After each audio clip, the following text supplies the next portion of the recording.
So in this video, I'm going to be doing a trade recap from January 20th and how I took a very fast scalp trade on Amazon and made $810 in 57 seconds. There was a lot of good looking charts on the 20th, so to be honest, I was guilty of watching a little too much. I do my best to always tighten the watch list up, but every now and then, just like everybody else, I see a lot of stuff going on and I try to watch it all. It's really hard to focus on more than just a handful of stocks, so anytime I have too much up, I usually end up missing everything.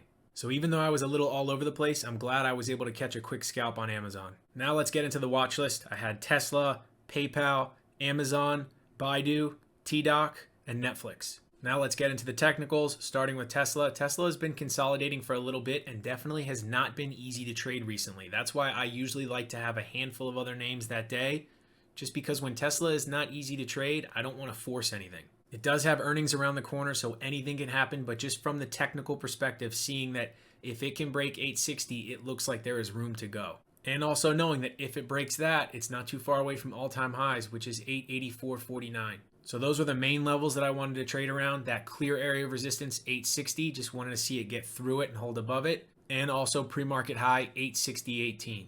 PayPal, really strong stock, had a bit of a pullback recently, right to the 9, the 20, held them. Had a very nice candle the day prior, and it had the slight gap up this morning, so it looked like maybe it could make a new all-time high. And when stocks are making new all-time highs, I like to be a part of those trades. So the levels that looked really good was that all-time high, 249.85, and pre-market high, 249.40. Amazon definitely not the cleanest daily, but it has been in this wedge, this range right here. So it feels like it's wanted any sort of news or something to wake it up. It's a liked stock by many people, and it was just a matter of time before it could possibly get going. It just needed a bit of a catalyst to do that. Or at least that's what it felt like. And it got the big upgrade this morning and had a huge gap up and started to clear a lot of prior price action. Got back above the 9 EMA and it got right to this little prior pivot area. Not super clean, but it came up to it twice before that 31.90 level. So I was thinking if it could break it, maybe this could finally get going. So the levels that I was looking to trade around was that prior pivot area, 31.90, and pre-market high, 31.82.89. Baidu still a very strong daily chart, been trending above the 9 EMA, even looked like a bit of a very quick flag pattern towards these highs. And it had the gap up this morning and it was clearing that prior pivot resistance high, which was 258.73. So that was obviously a main level that I wanted to trade around, and also pre-market high, 261.50. TDoc, really good looking daily, nice period of consolidation, came right up to that prior resistance, got there again and failed. How many times can it test a level before finally a momentum name like this breaks and goes? Especially when it's nice and tight, looks like a nice flag pattern right near the 9 EMA. And it's also not too far away from all-time highs, which is 253. It had the gap up this morning and it was trading right at that resistance. So the main levels that I wanted to trade around was that pivot area, 236.66, and pre-market high was 236.65, so also coinciding with that level, which is good. The more technicals that line up, the better. If it breaks, I feel like there is a high probability of it catching momentum. Netflix, and this was the day after earnings, had a very big move. It had a huge gap up the next day, and I'm always very cautious to want to trade big gap ups or big gap downs because they can be tough to trade. Now, I'm sure there's some people that are good at trading that style, but for me, I'm just not that great at it. Sometimes it can be very volatile, and I've noticed that when I'm involved in that type of action, I can get chopped up. So even though it was on my watch list, I definitely was not in a rush to trade it. Now let's quickly run through the intraday just to see how things set up, starting with Tesla. Tesla pushed up to that 860 resistance, clearly failed, couldn't get back to it at all, so I don't see a setup here that I want to take. There was definitely some downside flags, but that's really just not the setups that I'm looking for on Tesla because we all know shorting it can be very tough. PayPal quickly pushed through pre-market high, failed, could not get back to high a day even though it tried. It got through VWAP and just did not have the power to get there. Started to show some weakness after, and because it never got to those levels and never made a new all-time high, I don't see any clean setups here.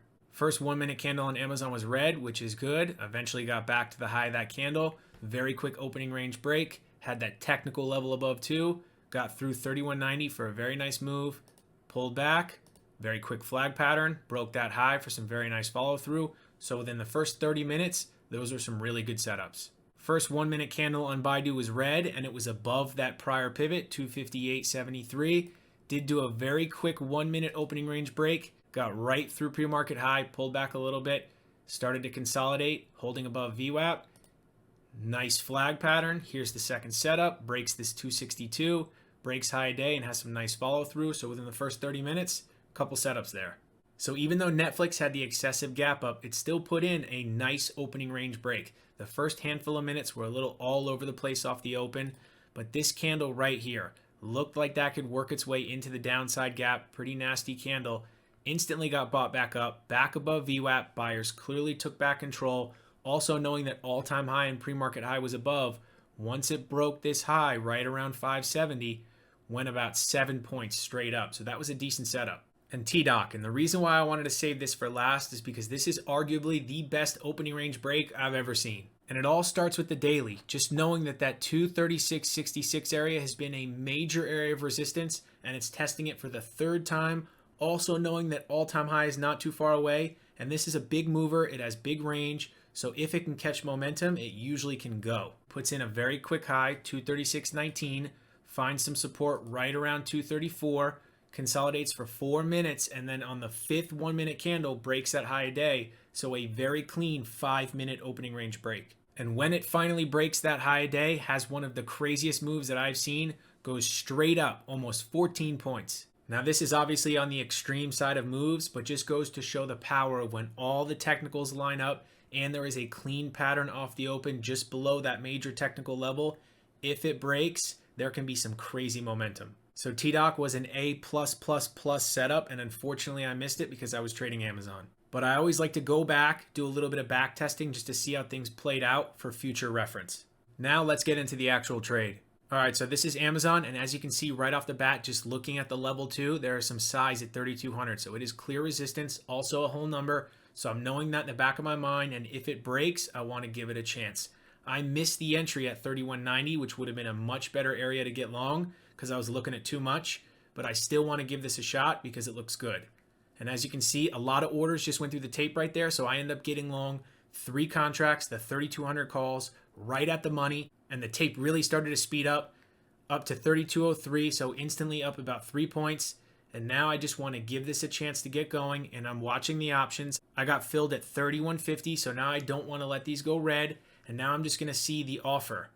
3205, whole number, a little bit of size there. Can we continue to get through those offers, and can buyers still show that they are in control? And then the moment that that starts to slow down, I want to get out of the trade. But 3205, a little bit of size there. Tape not going too fast, but as long as it can hold close to it and break, I think there's still room. Instantly just broke through at about $1. 3206, struggling a little bit, starts to pull back, and I end up just getting out of the trade and taking those 3 contracts off for a very nice move. So really just was able to identify that there was some size at 3,200, psychological whole number, and then take that quick pop once those orders got taken out.